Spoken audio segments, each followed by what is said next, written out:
What is up, you guys? Welcome back to my channel. My name is Dromane and I create videos all about motherhood, lifestyle and fitness. If you're new around here, please do consider giving this video, especially this video, a big thumbs up, because it helps to let Google know that this is a good video. It's useful, and I would love if expecting moms that are preparing to get pregnant could get this information, because I did not have it when I was pregnant and it would have been useful had I had this information. So as you read in the title, today I'm going to be discussing postpartum depression and anxiety, my experience with it and how I dealt with it. Before I start this video, I want to put a disclaimer out that I am not a licensed therapist. I am in no way a healthcare worker. I am, an ordinary person, a mom who experienced postpartum depression and anxiety. This was not self-diagnosed. It was diagnosed by a clinical psychologist. And so this is just me sharing my experience with you as a mom, from mom to mom, and hopefully it will help you. So I just want to give you a bit of a background about myself and the journey in pregnancy and all of that, and how we came to be in this space that I was in postpartum. So before even I was pregnant, I was seeing my therapist, who I love so dearly. She is the best person on earth, and it had nothing to do with me being pregnant, because when I started seeing her, I wasn't pregnant. I was seeing her for a really, really long time, before pregnancy and during pregnancy. And sort of, I want to say 2 weeks before I gave birth was my last session with her before I started seeing her again. So I said, okay, bye-bye, I'm going to give birth. And I was like, okay, cool, you can hit me up anytime you need me. And I was like, sure, 100%, I do know that. And at this point, I had been seeing her for over a year. I still see her today. In fact, my last session with her was about a week ago.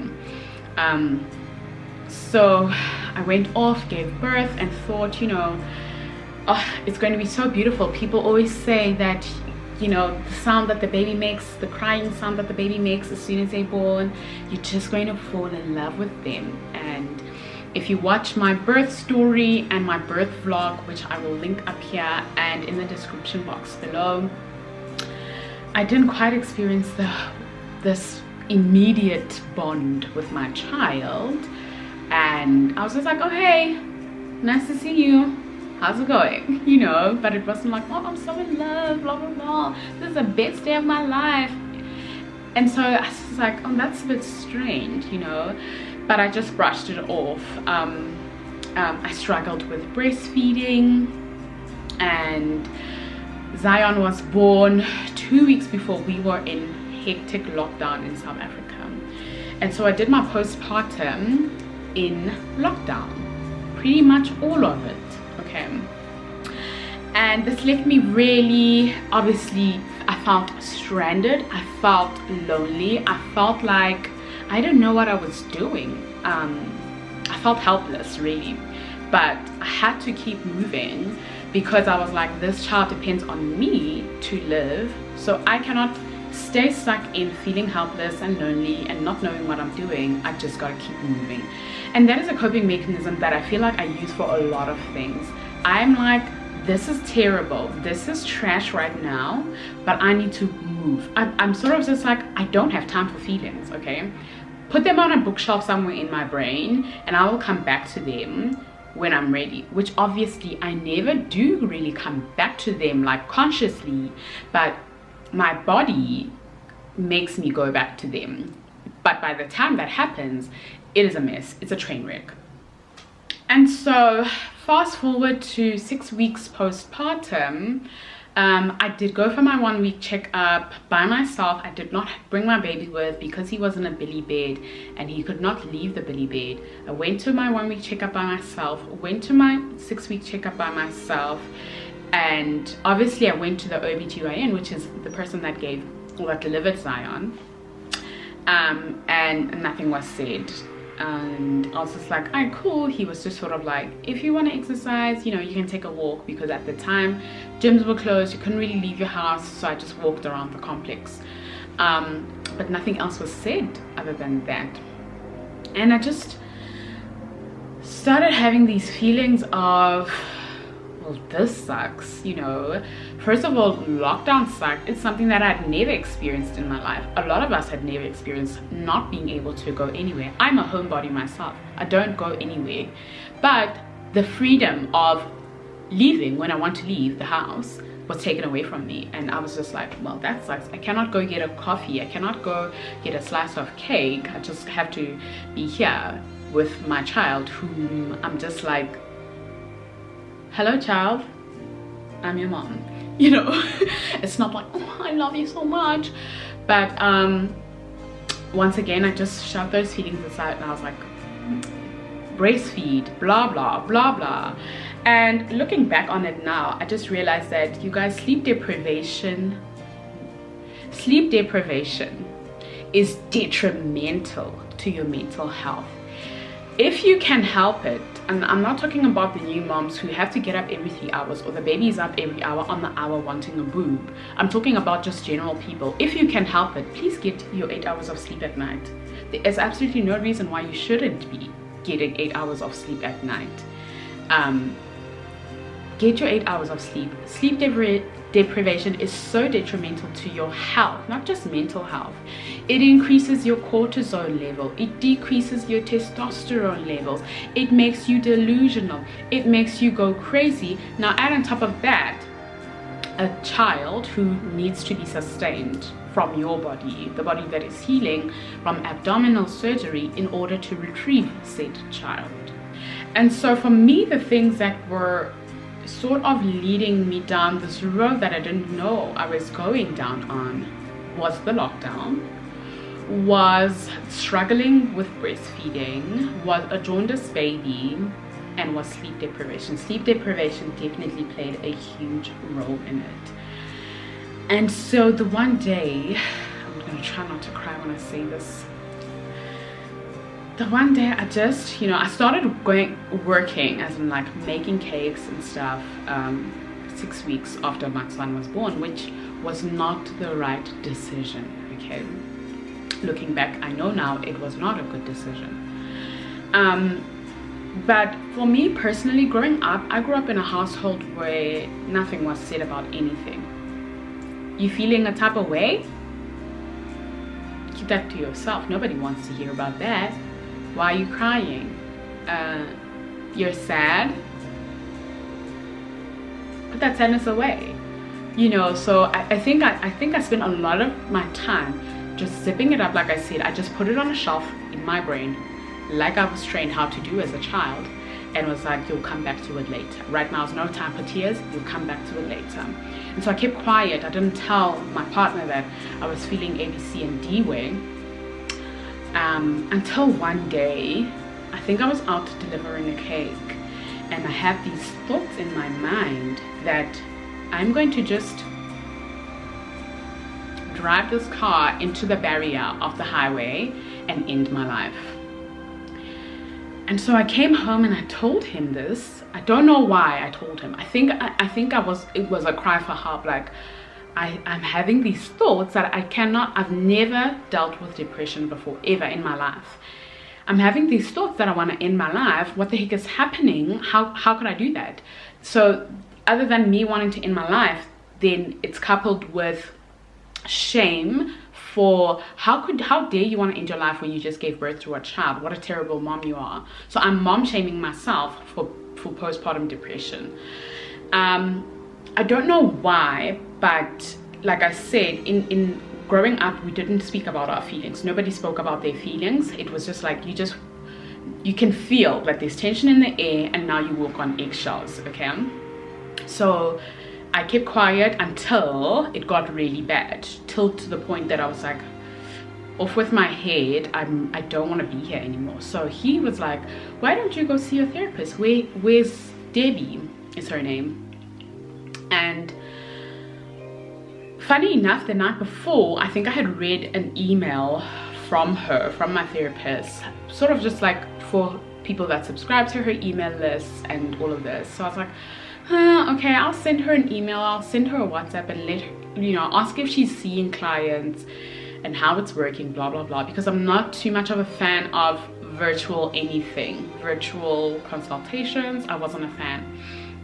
But she had moved out of her office and was socially distancing from her clients. So I was like, okay, great, I'm going to go see her. And I walked in and she was like, congrats on the birth of your child, of course.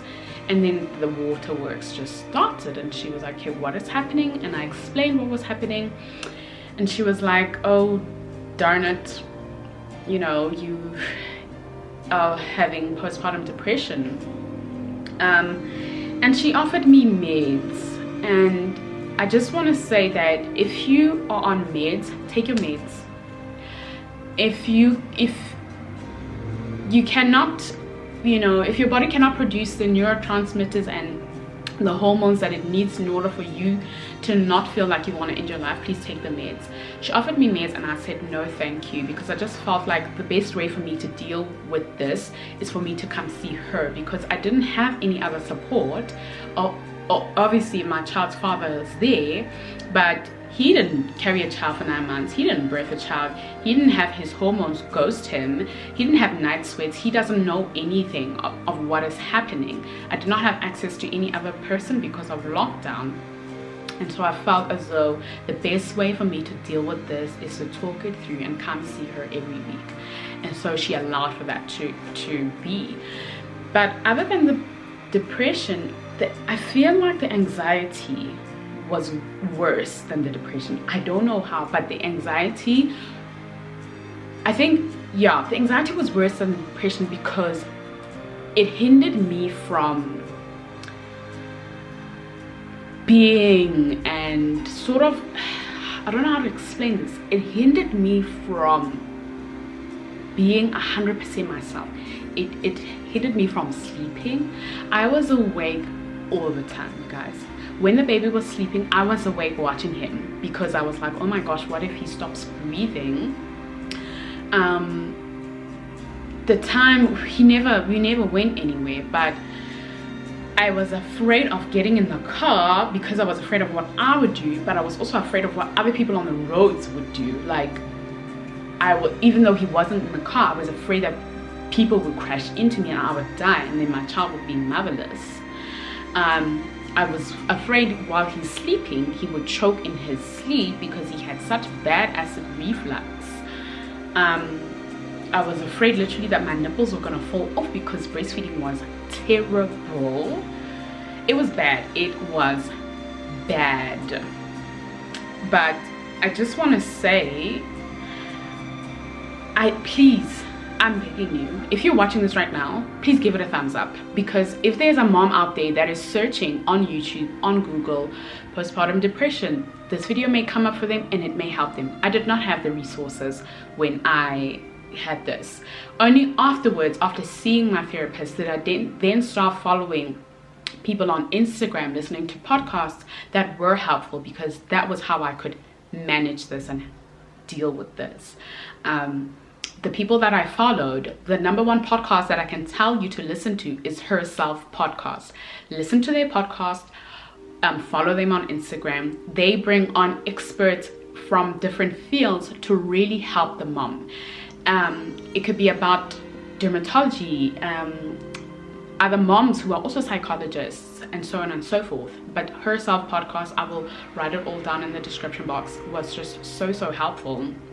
Another person I follow, Psyched Mommy on Instagram, and another person I follow and whose podcast I listen to is Happy as a Mother on Instagram, and her podcast is the Happy as a Mother podcast. So don't feel like there is no way out. There is a way out. Get the help that you need. If you are offered meds and you feel like you need the meds, say yes. Let your therapist or your psychologist write you a prescription for the meds that you want. And I just want to say, I don't know why nobody told me this. It is not like I was alone in the earth when I was pregnant and there weren't other women around me who had experienced pregnancy and had experienced postpartum depression, everybody kept quiet about it and didn't sort of say, hey, listen, this may happen to you, and if or when it happens, do A, B, C, and D. It was just like, left to her own defenses, you know.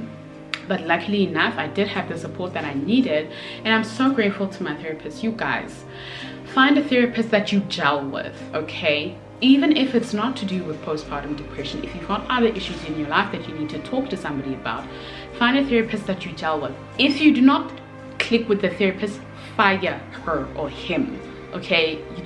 Just say, listen, I would love to terminate services. You don't have to stay with someone that you don't click with, okay?